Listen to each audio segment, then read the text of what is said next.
Cooker விசில மறந்து உணவு வீணாகி போச்சா? இனி அந்த கவலையே வேண்டாம். வழங்குகிறோம் உலகின் முதல் விசில் கவுண்டர் குக்கர், புதிய அல்ட்ரா குரோனோ. அல்ட்ரா என்றால் ஆரோக்கியம். வணக்கம்.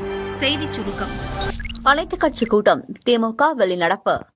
பார்லிமெண்டின் மழைக்கால கூட்டத்தொடர் நாளை தொடங்கி ஆகஸ்ட் 13ஆம் தேதி வரை நடைபெறும் என அறிவிக்கப்பட்டுள்ளது. பார்லிமெண்ட் கூட்டம் சுமூகமாக நடைபெறுவதற்கு எதிர்க்கட்சிகளின் ஒத்துழைப்பு தேவை. எனவே கூட்டத்தொடர் தொடங்குவதற்கு முன்பு மத்திய அரசு அனைத்துக் கட்சி கூட்டத்தை கூட்டி ஆலோசனை நடத்துவது வழக்கம். அதன்படி இன்று காலை 11 மணிக்கு பாதுகாப்புத்துறை அமைச்சர் ராஜ்நாத் சிங் தலைமையில் அனைத்துக் கட்சி கூட்டம் இன்று துவங்கியது. ஆளும் கூட்டணி மற்றும் எதிர்க்கட்சிகளைச் சேர்ந்த முக்கிய தலைவர்கள் இதில் பங்கேற்று கூட்டத்தொடரின் போது விவாதிக்கப்படவுள்ள முக்கிய மசோதாக்கள் குறித்து ஆலோசனை நடத்தி வருகின்றனர். இக்கூட்டத்தில் மேற்கு வங்காளத்தில் மம்தா பானர்ஜிக்கு எதிராக திரும்பியுள்ள அதிருப்தி எம்பிக்கள் 20 பேர் இந்த கூட்டத்தில் பங்கேற்றதை கண்டித்து திமுகவினர் வெளிநடப்பு செய்தனர். இந்த ஆலோசனைக் கூட்டத்தில் முன்வைக்கப்படும் கருத்துக்கள் மற்றும் எடுக்கப்படும் முடிவுகள் நாளை தொடங்கும் பார்லிமெண்ட் மழைக்கால கூட்டத்தொடரின் போக்கை தீர்மானிக்கும். அமர்நாத் யாத்திரை தற்காலிகமாக நிறுத்தம். ஜம்மு காஷ்மீரின் பூஞ்ச் மாவட்டத்தில் கனமழையால் திடீர் வெள்ளம், நிலச்சரிவு ஏற்பட்டது. நூனாபந்தி கிராமத்தில் வீடு இடிந்து விழுந்ததில் 28 வயதான நசியா என்ற பெண் உயிரிழந்தார்.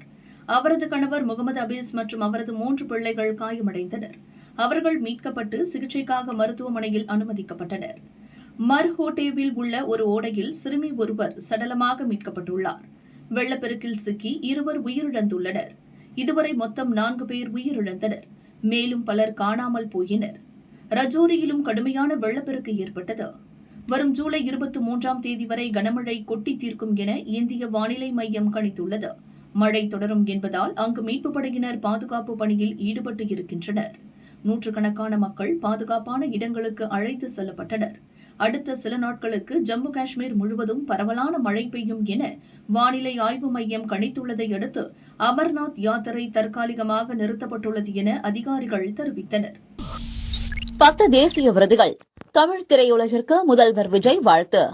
பல்வேறு பிரிவுகளில் 10 தேசிய திரைப்பட விருதுகளை வென்று சாதனை படைத்துள்ள தமிழ் திரையுலக கலைஞர்களுக்கு முதல்வர் விஜய் வாழ்த்துக்களை தெரிவித்துள்ளார். அவரது அறிக்கை: 2024ஆம் ஆண்டில் வெளிவந்த திரைப்படங்களுக்கான 72வது தேசிய திரைப்பட விருதுகள் நேற்று அறிவிக்கப்பட்டுள்ளன. அதில் நடிகர் தனுஷ் இயக்கி நடித்துள்ள ராயன் திரைப்படத்திற்கு சிறந்த தமிழ் திரைப்படத்திற்கான விருதும், கேப்டன் மில்லர் திரைப்படத்திற்கு தேசிய சமூக மற்றும் சுற்றுச்சூழல் விழுமியங்களை ஊக்குவிக்கும் சிறந்த திரைப்படத்திற்கான விருதும் மற்றும் அப்படத்தில் நடித்த தனுஷுக்கு சிறப்பு பிரிவில் சிறந்த நடிகருக்கான விருதும், அமரன் திரைப்படத்திற்காக ராஜ்குமார் பெரியசாமிக்கு சிறந்த இயக்குநருக்கான விருது, ஆர் கலைவாணனுக்கு சிறந்த பாடத்தொகுப்புக்கான விருது மற்றும் ஜே.வி. பிரகாஷ்குமாருக்கு சிறந்த பின்னணி இசைக்கான விருதும் அறிவிக்கப்பட்டுள்ளது. மேலும் மகாராஜா திரைப்படத்திற்காக அனல் அரசுக்கு சிறந்த சண்டை பயிற்சிக்கான விருது மற்றும் அப்படத்தில் நடித்த சாஜனா நமிதாசுக்கு சிறந்த துணை நடிகை விருதும், மெய்யழகன் திரைப்படத்திற்காக சுரேனுக்கு சிறப்பு பிரிவில் சிறந்த ஒளிக்கலவைக்கான விருதும், ப்ளூ குறும்படத்திற்காக டி.எஸ். ஹரிஹா சிறந்த ஒளி வடிவமைப்புக்கான விருதும் சுதனுக்கு அறிவிக்கப்பட்டுள்ளது. 10 தேசிய திரைப்பட விருதுகளை தமிழ் திரையுலகம் வென்றுள்ளது பெருமைக்குரியது. வரும் காலங்களில் தமிழ் திரையுலகம் மேலும் பல விருதுகளை பெற்றிடவும் வாழ்த்துக்கள் என முதல்வர் விஜய் வாழ்த்தினார். சென்னை மாநகராட்சி அதிகாரிகள் லஞ்சம் வாங்கிய புகாரில் சஸ்பெண்ட். தமிழகம் முழுவதும் மாநகராட்சி, நகராட்சி அலுவலகங்களில் பொதுமக்களிடம் அதிகாரிகள் லஞ்சம் பெறுவதாக புகார்கள் எழுந்தன. அதன் அடிப்படையில் லஞ்ச ஒழிப்பு போலீசார் தீவிர சோதனையில் ஈடுபட்டனர். அப்போது கணக்கில் வராத ரொக்கம் மற்றும் ஆன்லைன் வாயிலாக பெறப்பட்ட லஞ்ச பணம் என லட்சக்கணக்கான ரூபாய் பறிமுதல் செய்யப்பட்டது. இதில் சிலர் ஏடிஎம் வாயிலாக எடுத்த பணம், நகை அடகு வைத்ததன் வாயிலாக வந்த பணம் என ஆவணங்களை காண்பித்து பணத்தை திரும்ப பெற்றனர். குற்றச்சாட்டில் இருந்தும் தப்பினர். அதே நேரம் பணம் எங்கிருந்து வந்தது என்ற காரணத்தை குறிப்பிட தவறிய அதிகாரிகள் மீது லஞ்ச ஒழிப்பு போலீசார் வழக்கு பதிந்துள்ளனர். அதன்படி சென்னை மாநகராட்சி அலுவலகங்களில் பணியாற்றும் 7 பேர் மீது வழக்கு பதிவு செய்யப்பட்டுள்ளது. திருவிக்க நகர் செயற்பொறியாளர் சரவணன், உதவி செயற்பொறியாளர் ரவிவர்மன், உதவி பொறியாளர் சரஸ்வதி, உதவி வருவாய் அலுவலர் மணிகண்டன் ஆகியோர் மீது வழக்கு பதிவு செய்யப்பட்டுள்ளது. தேனாப்பேட்டை மண்டலத்தில் கண்காணிப்பாளர் ஸ்ரீராமலு, சுகாதார அதிகாரி மஞ்சித் ஹுசைன், துப்புரவு மேற்பார்வையாளர் கோதண்டம் ஆகியோர் மீது வழக்கு பதிவு செய்யப்பட்டுள்ளது. இவர்கள் குறித்த விவரங்களை மாநகராட்சி கமிஷனருக்கு லஞ்ச ஒழிப்பு போலீசார் அனுப்பி வைத்தனர். அதன் அடிப்படையில் 7 பேரையும் சஸ்பெண்ட் செய்து மாநகராட்சி கமிஷனர் சமீரன் உத்தரவிட்டார். ஏற்கனவே ஊழல் குற்றச்சாட்டில் சிக்கிய 6 பேரை மாநகராட்சி கமிஷனர் சஸ்பெண்ட் செய்து உத்தரவிட்டிருந்தார் என்பது குறிப்பிடத்தக்கது. காவலரை கத்தியால் வெட்டிய A+ ரவுடி, துப்பாக்கியால் சுட்டு பிடித்த போலீஸ். சென்னை அருகே உள்ள திருமுடிவாக்கத்தைச் சேர்ந்தவர் கருப்பு என்ற தமிழழகு, வயது 27. இவன் மீது கொலை முயற்சி உள்ளிட்ட 19க்கும் மேற்பட்ட குற்ற வழக்குகள் பதிவு செய்யப்பட்டுள்ளன. கட்ட பஞ்சாயத்து, மிரட்டல், அடிதடிதான் இவனின் பிரதான தொழில்கள். இதனால் காவல்துறையின் A பிரிவு சரித்திர பதிவேடு குற்றவாளியாக கண்காணிக்கப்பட்டு வருகிறான். இந்த நிலையில் குன்றத்தூர் அருகே உள்ள ஒரு தனியார் கல்லூரி வளாகத்தையொட்டிய பகுதியில் கருப்பு கஞ்சா விற்பனை செய்து வருவதாக போலீசாருக்கு தகவல் கிடைத்தது. திருமுடிவாக்கம் போலீசார் சம்பவ இடத்திற்கு சென்று சோதனை நடத்தினர்.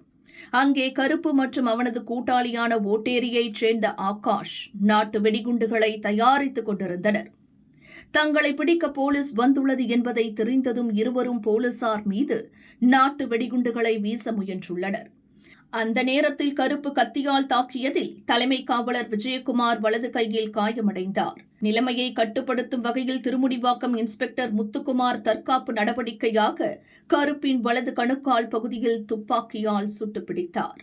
காயமடைந்த கருப்புக்கு முதலில் தாம்பரம் அரசு மருத்துவமனையில் சிகிச்சை அளிக்கப்பட்டது. பின்னர் மேல் சிகிச்சைக்காக சென்னை ராஜீவ்காந்தி அரசு மருத்துவமனைக்கு மாற்றப்பட்டுள்ளார். அங்கு தீவிர சிகிச்சை பிரிவில் சிகிச்சை பெற்று வருகிறார். இந்த சம்பவம் குறித்து திருமுடிவாக்கம் போலீசார் வழக்கு பதிவு செய்து விசாரணை நடத்தி வருகின்றனர்.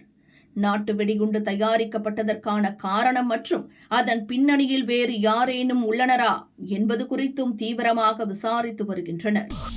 தங்கையை மிளகாய் பொடி தூவி தீர்த்து கட்டிய அண்ணன், கூட்டாளிகளுடன் தப்பி ஓட்டம். கள்ளக்குறிச்சி சங்கராபுரத்தைச் சேர்ந்தவர் விவசாயி தீபா, வயது 35. இவரது அண்ணன் காந்தகுமார் அதே பகுதியில் வசித்து வருகிறார். இருவருக்கும் 2 ஆண்டுகளாக சொத்து தகராறு இருந்ததாக கூறப்படுகிறது. அடிக்கடி தகராறு ஏற்பட்டு தங்கையை கொலை செய்ய காந்தகுமார் திட்டம் போட்டுள்ளார். நேற்று நள்ளிரவு தனது கூட்டாளிகளுடன் தீபா வீட்டிற்கு சென்று சொத்தை கேட்டு தகராறில் ஈடுபட்டுள்ளதாக கூறப்படுகிறது. இருவருக்கும் ஒரு கட்டத்தில் கைகலப்பு ஏற்பட்டுள்ளது. காந்தகுமார் தான் மறைத்து வைத்திருந்த மிளகாய் தூளை தீபாவின் முகத்தில் தூவி சரமாரியாக அரிவாளால் வெட்டியுள்ளார். தடுக்க வந்த தீபாவின் கணவர் பாபுவையும் வெட்டிவிட்டு கூட்டாளிகளுடன் தப்பியோடியுள்ளார். தலை மற்றும் உடம்பில் படுகாயமடைந்த தீபா அங்கேயே இறந்தார். வெட்டு காயங்களுடன் மயங்கிய தீபாவின் கணவரை அக்கம்பக்கத்தினர் மீட்டு சங்கராபுரம் அரசு மருத்துவமனைக்கு அனுப்பி வைத்தனர். சங்கராபுரம் போலீசார் தப்பியோடிய காந்தகுமார் மற்றும் அவரது கூட்டாளிகளை தேடி வருகின்றனர். SP சனாஸ் நேரில் ஆய்வு செய்து விசாரித்தார். சங்கராபுரம் மையப்பகுதியில் உள்ள 80 சென்ட் இடத்தை பிரிப்பதில் பிரச்சினை ஏற்பட்டது போலீசாரின் முதற்கட்ட விசாரணையில் தெரியவந்துள்ளது.